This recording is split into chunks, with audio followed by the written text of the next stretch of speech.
5 milliards de francs CFA en liquide, stoppés au cœur de Ouagadougou.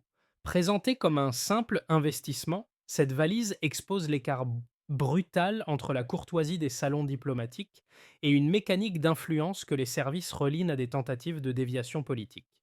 Que doit comprendre un spectateur quand l'argent circule plus vite que la confiance et que la trajectoire défendue par Ibrahim Traoré devient l'axe autour duquel se négocient des loyautés militaires?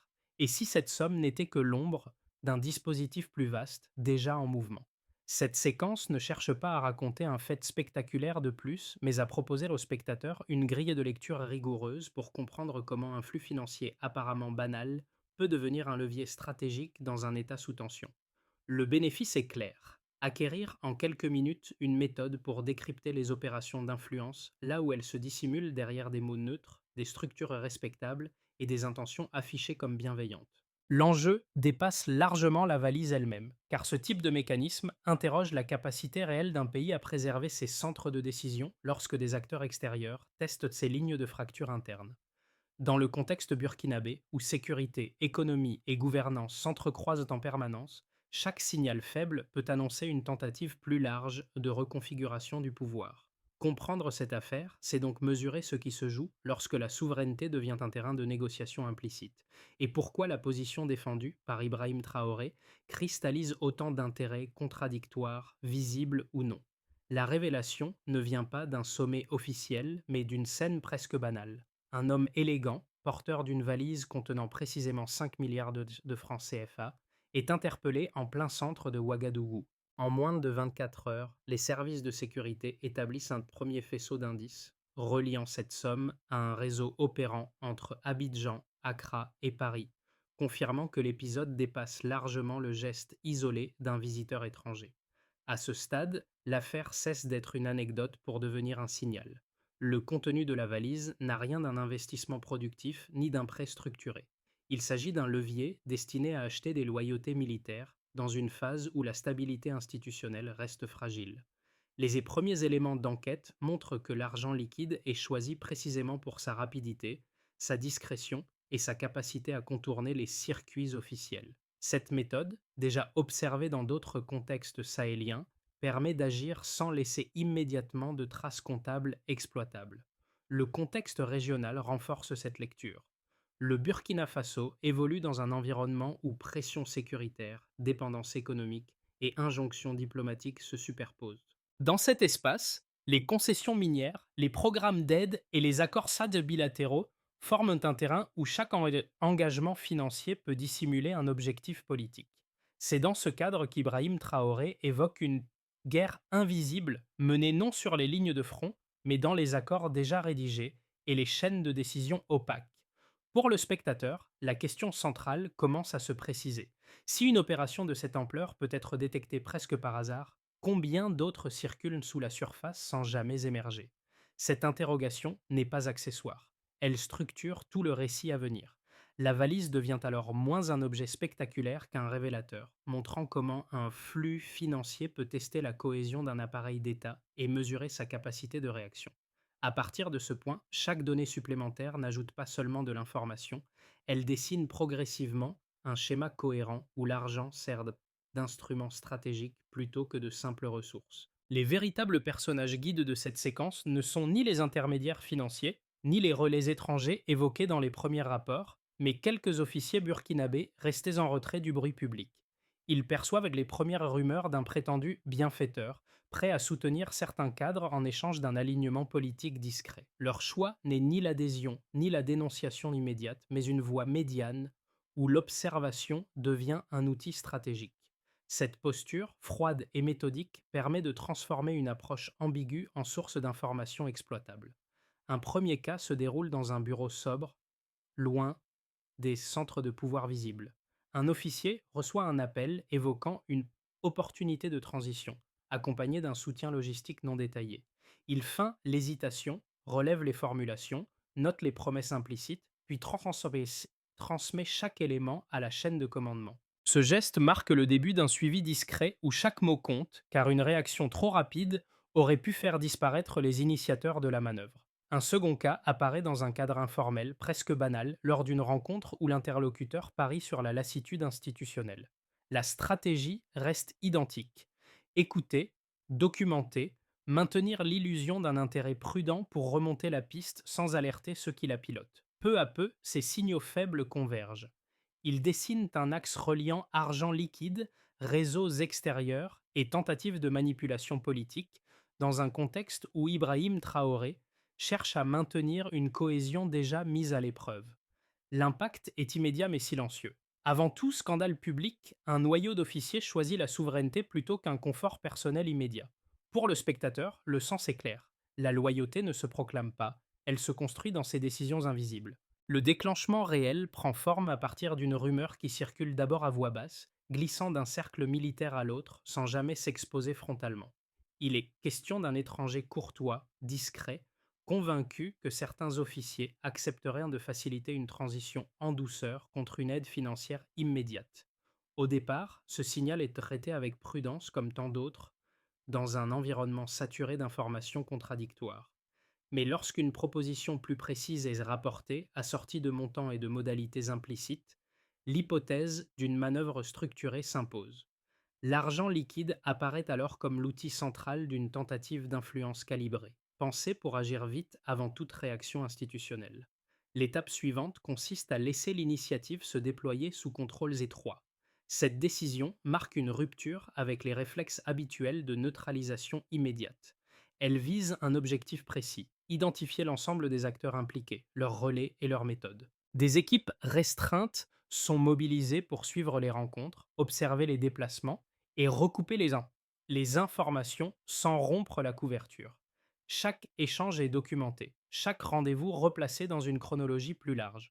Dans ce processus, la valise et ses 5 milliards deviennent un point de gravité autour duquel tout s'organise, révélant un plan qui n'a rien d'improvisé.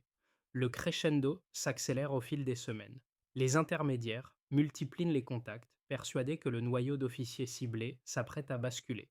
Les lieux choisis restent volontairement neutres. Hôtels fréquentés, espaces publics animés, environnement propice à la dilution des présences inhabituelles. À chaque étape, la confiance des instigateurs grandit, nourrie par l'absence de refus explicite. En réalité, cette confiance constitue leur principale vulnérabilité. Elle permet aux services de sécurité de cartographier le réseau, de relier les individus et de confirmer que l'objectif final dépasse une simple transaction isolée. Le point culminant intervient début novembre, lorsque le rendez-vous décisif est fixé au centre de Ouagadougou. L'intermédiaire arrive convaincu que l'accord est acquis et que la remise de la valise scellera une nouvelle phase du processus. Les conversations sont enregistrées, les mouvements suivis, les unités prêtes à intervenir. Au moment précis où l'échange doit avoir lieu, une unité spéciale surgit, neutralise les gardes et interpelle l'homme sans qu'aucun coup de feu ne soit tiré. L'opération est rapide, maîtrisée, résultat de semaines d'observation patiente. Les répliques sont immédiates. Les premières analyses révèlent des circuits financiers liés à des structures opérant entre plusieurs capitales étrangères. L'affaire prend une dimension nationale lorsque l'image d'Ibrahim Traoré, entouré d'officiers restés loyaux, circule largement, devenant le symbole d'une tentative avortée de déstabilisation. À ce stade, la valise cesse d'être un simple objet. Elle incarne la matérialisation d'un rapport de force où la rapidité de réaction institutionnelle a empêché un basculement discret mais lourd de conséquences. La première base de référence est établie entre juillet et octobre 2024, lorsque la cellule de suivi financier consolide les flux déclarés comme humanitaires opérant sur le territoire. Sur cette période, les montants enregistrés restent globalement cohérents avec les programmes annoncés, sans variation brutale ni accélération suspecte. Puis, un delta apparaît. En l'espace de quelques semaines, plus de 5,3 milliards de francs CFA transitent par des structures de façade, sans correspondance identifiable avec des projets concrets. Cette rupture de rythme constitue le premier indicateur chiffré que quelque chose a changé dans la manière dont certains acteurs cherchent à intervenir. Ce glissement n'est pas interprété comme une simple anomalie administrative. Les analystes notent que la soudaineté du volume contraste avec la stabilité antérieure, ce qui suggère une volonté d'agir vite plutôt que de s'inscrire dans un financement durable. L'argent liquide devient ici un accélérateur stratégique. Il réduit les délais, limite les traces et permet de tester des loyautés sans engager formellement de partenaires. Cette logique éclaire pourquoi la valise n'est pas un détail marginal, mais le point d'aboutissement visible d'un ensemble de transferts plus diffus. Le deuxième bloc de données concerne les communications. 32 appels cryptés sont recensés en moins de 3 semaines entre les individus interpellés et des interlocuteurs extérieurs. La courbe temporelle de ces échanges montre un pic net, concentré juste avant la phase finale de la tentative d'influence. Cette intensification n'est pas anodine. Elle coïncide avec des incidents sécuritaires signalés dans le nord du pays, suggérant que circulation de l'information et circulation de l'argent progressent en parallèle. Pour les services spécialisés, cette simultanéité renforce l'hypothèse d'une manœuvre coordonnée plutôt que d'initiatives dispersées. Chaque appel pris isolément reste ambigu. Pris ensemble, ils dessinent un schéma. Les échanges se multiplient à mesure que l'opération approche de son terme, comme si les instigateurs cherchaient à verrouiller leur position avant la remise effective des fonds. Cette dynamique conforte la lecture défendue par Ibrahim Traoré, selon laquelle l'ingérence moderne ne s'annonce pas frontalement, mais se fragmente en signaux techniques que seule une analyse cumulative permet de relier. Le troisième bloc chiffré porte sur la réaction intérieure. Dans les 48 heures suivant l'interpellation, plus de 1,2 million de messages de soutien sont recensés sur les réseaux sociaux nationaux. Parallèlement, près de 10 000 citoyens se portent volontaires pour participer à des dispositifs locaux de sécurité. Ces chiffres ne constituent pas une garantie de stabilité à long terme, mais ils indiquent un basculement immédiat dans la perception collective de l'événement. La tentative d'ingérence ne suscite pas l'indifférence attendue par ses auteurs, elle provoque un sursaut. Pris ensemble, ces indicateurs composent d'un faisceau cohérent. Les flux financiers construisent la rampe d'accès, les communications articulent la manœuvre, et la réaction populaire révèle une résistance interne sous-estimée. Les chiffres ne raconte pas seulement ce qui s'est produit. Il montre comment une opération pensée pour rester discrète a laissé suffisamment de traces pour être détectée, documentée et neutralisée. À ce stade, la valise n'est plus un symbole isolé. Elle devient la preuve mesurable qu'un dispositif d'influence a été engagé, puis stoppé avant son point de non-retour.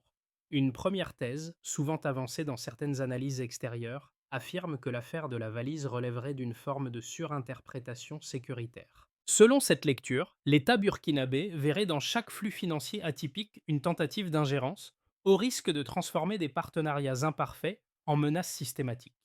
Les partisans de cet argument soulignent que le pays reste structurellement dépendant d'aides et d'investissements étrangers, et qu'une méfiance excessive pourrait accentuer l'isolement diplomatique et économique. Ils rappellent également que, dans un contexte régional instable, la moindre crispation institutionnelle peut fragiliser des équilibres déjà précaires. Une seconde thèse, défendue par une partie de la jeunesse intellectuelle africaine et relayée dans plusieurs médias régionaux, propose une lecture inverse. Pour elle, la dépendance prolongée constitue un risque plus profond que les tensions diplomatiques visibles. Les programmes qualifiés de coopératifs reconduiraient, selon cette analyse, des schémas où l'endettement, les clauses asymétriques et les circuits opaques limitent durablement l'autonomie des États. Dans cette perspective, la valise de 5 milliards n'est pas une anomalie, mais un symptôme. Elle révèle un mode opératoire où l'influence politique passe par des leviers financiers rarement assumés publiquement. Les faits disponibles permettent de confronter ces deux positions. Les flux identifiés ne correspondent pas à des aides classiques adossées à des projets vérifiables. Les 5,3 milliards de francs CFA observés en Delta s'inscrivent dans des structures sans activité réelle. Les 32 appels cryptés confirment que l'opération ne se limite pas à un geste isolé ou maladroit. Enfin, la réaction populaire rapide suggère que, du point de vue intérieur, l'événement est perçu comme une tentative sérieuse d'ingérence et non comme un malentendu administratif. Cette convergence de données affaiblit l'argument d'une paranoïa institutionnelle. Elle ne tranche pas définitivement le débat entre dépendance et autonomie, mais elle montre que, dans ce cas précis, la prudence revendiquée par les autorités repose sur un enchaînement documenté de faits. La ligne défendue par Ibrahim Traoré apparaît alors moins comme un réflexe idéologique que comme une réponse à des signaux cumulatifs, interprétés dans un contexte où l'histoire régionale a rendu ces mécanismes familiers. À ce stade du récit, un déplacement s'opère. L'affaire cesse d'être comprise comme une tentative ponctuelle d'achat de loyauté pour apparaître comme une phase d'observation à grande échelle. Les éléments recoupés montrent que la circulation des fonds, les prises de contact et le calendrier resserré visaient autant à mesurer les réactions internes qu'à provoquer un basculement réel. Autrement dit, il ne s'agissait pas seulement de réussir, mais d'évaluer jusqu'où le système pouvait être pénétré sans résistance visible. C'est ici que le rôle d'Ibrahim Traoré prend d'une profondeur particulière. La décision initiale de laisser l'opération se dérouler sous surveillance n'avait pas uniquement pour objectif de neutraliser un intermédiaire. Elle permettait de cartographier un dispositif plus vaste, d'identifier ses relais et d'observer ses modes d'adaptation face à un État qui ne réagit pas immédiatement. Cette posture transforme l'épisode en démonstration. L'ingérence peut être observée en temps réel sans provoquer l'effondrement institutionnel redouté. Pour le spectateur, ce point médian renverse la lecture. La question n'est plus seulement de savoir comment une valise a été interceptée, mais ce qui devient visible lorsque la lumière éclaire enfin des mécanismes restés longtemps discrets. La tentative échoue, mais surtout, elle révèle l'architecture d'un rapport de force qui ne se joue plus uniquement dans l'ombre. Sur le plan institutionnel, l'affaire agit d'abord comme un moment de cristallisation. La rapidité de la séquence, de la détection à l'interpellation, renforce l'idée qu'une partie de l'appareil d'État demeure capable de résister à des pressions extérieures persistantes. Des services souvent perçus comme fragmentés apparaissent ici coordonnés, capables de suivre des flux financiers complexes et de synchroniser des unités opérationnelles sans exposition publique. Cette cohérence donne du poids au discours d'Ibrahim Traoré lorsqu'il insiste sur la nécessité de protéger les leviers de décision, non par des déclarations, mais par des procédures vérifiables. Le signal interne est clair. La fragilité n'exclut pas la capacité de réaction. Pour les acteurs économiques, les répercussions sont immédiates. Les circuits opaques mis au jour rappellent que des réseaux parallèles continuent d'opérer en marge de l'économie officielle. Cette visibilité nouvelle fragilise certains intermédiaires habitués à la discrétion, mais elle ouvre aussi un espace de renégociation. Dans le secteur minier notamment, les débats sur les concessions et les recettes prennent une tonalité plus ferme. Des indicateurs publiés, comme la hausse de la production aurifère et l'augmentation des recettes fiscales, sont interprétés par certains observateurs comme les premiers effets d'un recentrage stratégique. Ces tendances restent incomplètes, mais elles indiquent un déplacement du rapport de force au profit de cadres plus contrôlés. Du point de vue de la population, l'impact est plus symbolique mais tout aussi structurant. La vague de soutien enregistrée dans les 48 heures suivant l'interpellation traduit un sursaut collectif inhabituel. Les chiffres radés déjà évoqués masquent une évolution qualitative, la perception que certaines décisions ne sont plus négociables. Des citoyens qui se tenaient à distance des enjeux institutionnels s'impliquent dans des dispositifs locaux, discutent publiquement de souveraineté et questionnent les récits dominants. L'image d'Ibrahim Traoré, entouré d'officiers restés loyaux, devient un repère visuel, non comme un mythe, mais comme la preuve qu'un refus coordonné peut produire des effets tangibles. À l'échelle régionale, enfin, l'épisode s'inscrit dans une dynamique plus large. Dans le Sahel, plusieurs capitales affirment vouloir réduire leur dépendance traditionnelle. L'affaire de la valise est alors lue dans certains médias africains comme un cas d'école illustrant les formes contemporaines de l'ingérence. Elle renforce la coordination politique entre le Burkina Faso, le Mali et le Niger, et alimente l'idée que la souveraineté devient un projet partagé plutôt qu'une posture isolée. Dans ce cadre, la stratégie associée à Ibrahim Traoré acquiert une portée qui dépasse les frontières nationales, touchant à l'équilibre d'une zone entière. Au total, ces conséquences ne garantissent ni stabilité durable ni succès automatique. Elles montrent toutefois qu'une tentative d'influence avortée peut modifier des perceptions, redistribuer des marges de manœuvre et produire des effets en chaîne. La valise cesse alors d'être un épisode clos. Elle devient un point de référence utilisé pour mesurer ce qui peut encore être acheté et ce qui ne l'est plus ne l'est plus. Dans la trajectoire de base, le Burkina Faso prolonge la dynamique enclenchée après l'échec de la tentative d'ingérence. Les institutions ne se transforment pas radicalement, mais elles gagnent en continuité et en lisibilité. Les mécanismes de contrôle financier se renforcent par étapes, tandis que les réformes engagées dans les secteurs sensibles avancent sans rupture spectaculaire. Les projections économiques évoquent une croissance modérée, suffisante pour maintenir l'équilibre sans dissiper toutes les vulnérabilités. Dans ce scénario, la ligne portée par Ibrahim Traoré consolide des marges d'action sans éliminer les pressions extérieures. Le scénario optimiste suppose une inflexion plus marquée. La coopération renforcée entre le Burkina Faso, le Mali et le Niger se structure progressivement en espaces d'échange plus intégrés. Des projets conjoints dans l'énergie et les ressources minières créent un effet d'entraînement, améliorant la sécurisation des flux et la mutualisation des infrastructures. Cette dynamique attire des investissements régionaux et redéfinit certaines dépendances héritées. Dans cette configuration, la stratégie associée à Ibrahim Traoré serait analysée comme le déclencheur d'un repositionnement collectif dépassant le cadre strictement national. Le scénario pessimiste repose sur une accumulation de ruptures. Sanctions économiques, retrait de programmes internationaux et campagnes de dénigrement coordonnées affaiblissent la capacité de l'État à maintenir ses équilibres internes. Une contraction de l'activité suffirait à raviver des fractures sociales latentes et à rouvrir des espaces pour de nouvelles tentatives d'influence. Les réseaux extérieurs, même fragilisés, chercheraient alors à exploiter ces failles. Dans cette hypothèse, la cohésion interne deviendrait la variable décisive, plus encore que les choix diplomatiques. Ces trois scénarios n'ont pas vocation à prédire, mais à structurer la lecture. Les envisager simultanément permet de comprendre comment une décision politique peut orienter, accélérer ou freiner des trajectoires dans un environnement aussi instable que le Sahel.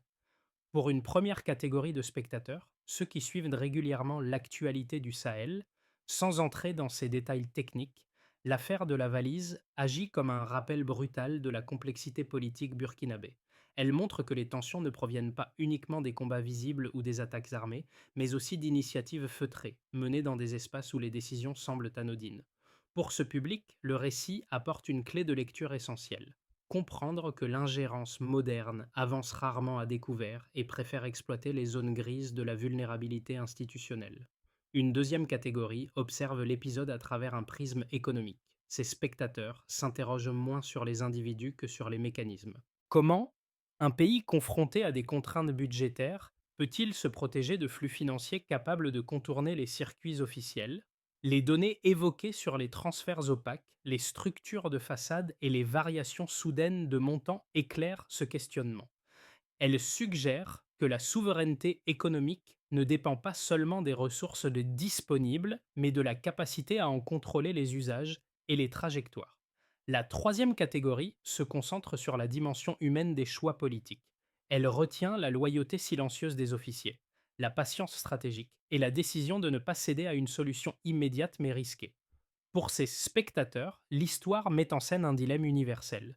Jusqu'où un individu peut-il préserver son intégrité lorsqu'une offre promet de simplifier un avenir incertain? Cette lecture dépasse le contexte burkinabé et rejoint des interrogations plus larges sur la responsabilité personnelle face aux pressions systémiques.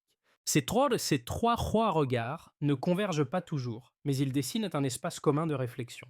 L'affaire n'impose pas une conclusion unique. Elle invite chacun à identifier ce qui, dans son propre environnement, relève du compromis acceptable ou de la ligne à ne pas franchir. En cela, le récit ne se limite pas à informer. Il engage le spectateur à examiner ses propres seuils de tolérance face à des mécanismes d'influence souvent dissimulés. La première étape consiste à assainir durablement les flux financiers. Les mécanismes de traçabilité doivent être renforcés afin de fermer les circuits utilisés par les structures de façade qui ont permis le transit des fonds. Cela implique des vérifications croisées systématiques, une meilleure coordination entre services et une capacité accrue à comparer les déclarations officielles avec les mouvements réels. L'efficacité de cette étape se mesure par la réduction progressive des transferts suspects et par une transparence accrue des flux déclarés. La deuxième étape concerne la gestion des ressources stratégiques, en particulier minières. Sous l'impulsion d'Ibrahim Traoré, l'État cherche à renégocier certains cadres contractuels pour récupérer des marges de manœuvre économiques. L'objectif n'est pas seulement budgétaire, mais structurel, limiter les zones grises où l'influence extérieure peut s'exercer à travers des clauses opaques. Les indicateurs de suivi portent ici sur l'évolution des recettes officielles et sur la diminution des fuites vers des circuits parallèles. La troisième étape est d'ordre méthodologique. L'affaire de la valise devient un cas d'école intégré aux formations militaires et administratives. Apprendre à détecter les signaux faibles, à documenter les incohérences et à hiérarchiser les informations permet d'éviter qu'une suspicion isolée ne dégénère en crise ouverte. La qualité des rapports produits et la rapidité d'identification des anomalies servent de critères d'évaluation. La quatrième étape repose sur la vigilance citoyenne. Associations, médias locaux et acteurs communautaires sont encouragés à débattre et à signaler les pratiques douteuses. Cette implication se mesure par l'engagement dans les dispositifs locaux et par la circulation d'informations vérifiées plutôt que de rumeurs. Enfin, la transparence constitue le fil conducteur. Publier des données, accepter le débat et rendre compte des décisions réduit l'espace où prospèrent les manœuvres dissimulées. Lorsque ces conditions sont réunies, les tentatives d'ingérence trouvent un terrain nettement moins permissif. Lorsque le récit revient aux premiers officiers qui ont choisi de jouer le jeu assez longtemps pour dévoiler la manœuvre, l'affaire prend une dimension plus humaine. La valise de 5 milliards n'a pas seulement mis à l'épreuve des procédures ou des institutions, elle a confronté des individus à une décision intime, lourde de conséquences. Accepter, refuser immédiatement, ou observer en silence pour comprendre ce qui se cachait derrière une promesse apparemment rationnelle. Ce sont ces choix discrets Nankhodossor qui ont donné sa cohérence à l'ensemble. Dans cette séquence, la présence d'Ibrahim Traoré n'est pas celle d'un héros isolé, mais celle d'un point d'ancrage autour duquel ses décisions se sont organisées. Les images où il apparaît entouré de soldats fidèles prolongent le motif initial. Une loyauté qui ne s'affiche pas par des slogans, mais qui se démontre par une méthode, une patience et un refus assumé de la facilité. La cohésion ne naît pas d'un geste spectaculaire, mais d'une accumulation de décisions sobres. Au moment où l'histoire se referme, ce ne sont ni les chiffres et ni les procès-verbaux qui dominent la mémoire du spectateur, mais le souvenir de ces hommes restés lucides au cœur d'un dispositif soigneusement dissimulé. La valise redevient ce qu'elle n'aurait jamais dû cesser d'être, un révélateur. Elle montre qu'un rapport de force peut être infléchi sans fracas lorsque la loyauté tient bon. La loyauté résiste quand tout semble négociable. En quittant cette histoire, le Burkina Faso n'apparaît plus seulement comme le théâtre d'une tentative d'ingérence avortée, mais comme un espace où se redéfinissent, pas à pas, les rapports entre pouvoir, dépendance et vigilance collective. L'épisode de la valise montre que les décisions prises dans les bureaux officiels ne suffisent pas à expliquer une trajectoire nationale. Il faut aussi regarder les réactions silencieuses, les engagements locaux et les débats qui émergent dans les quartiers, les médias et les réseaux sociaux. Pour le spectateur, l'enjeu n'est pas de trancher définitivement sur le destin du pays, mais d'affiner son regard. Suivre l'évolution des réformes économiques, observer la manière dont la souveraineté est débattue, ou simplement écouter les voix qui interrogent les récits dominants permet de dépasser la surface des événements.